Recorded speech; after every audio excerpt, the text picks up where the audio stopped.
दोस्तों, उम्मीद करता हूँ आप सब खैरियत से होंगे। इस वीडियो में मैं आपको एक कहानी सुनाना चाहता हूँ जिसका उन्वान है बढ़ई और बंदर। तो सबसे पहले उन्वान लिखेंगे। उन्वान मैंने लिख दिया है, अभी मैं आपको कहानी सुनाता हूँ। एक दफा का जिक्र है। एक बढ़ई एक दरख्त के नीचे लकड़ी का लठ काट रहा था। इस दरख्त पे एक बंदर रहता था जो बड़े गौर से बढ़ई की तरफ देख रहा था। जब दोपहर का वक्त होया तो बढ़ई गांव से खाना खाने चला गया।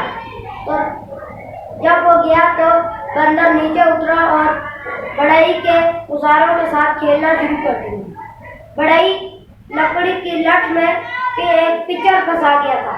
बंदर नीचे उतरा और उस पिक्चर को निकाला जैसे कि उसने निकाला और उसका हाथ उसमें फिंस गया। बंदर ने बहुत कोशिश की लेकिन उसका हाथ ना निकला।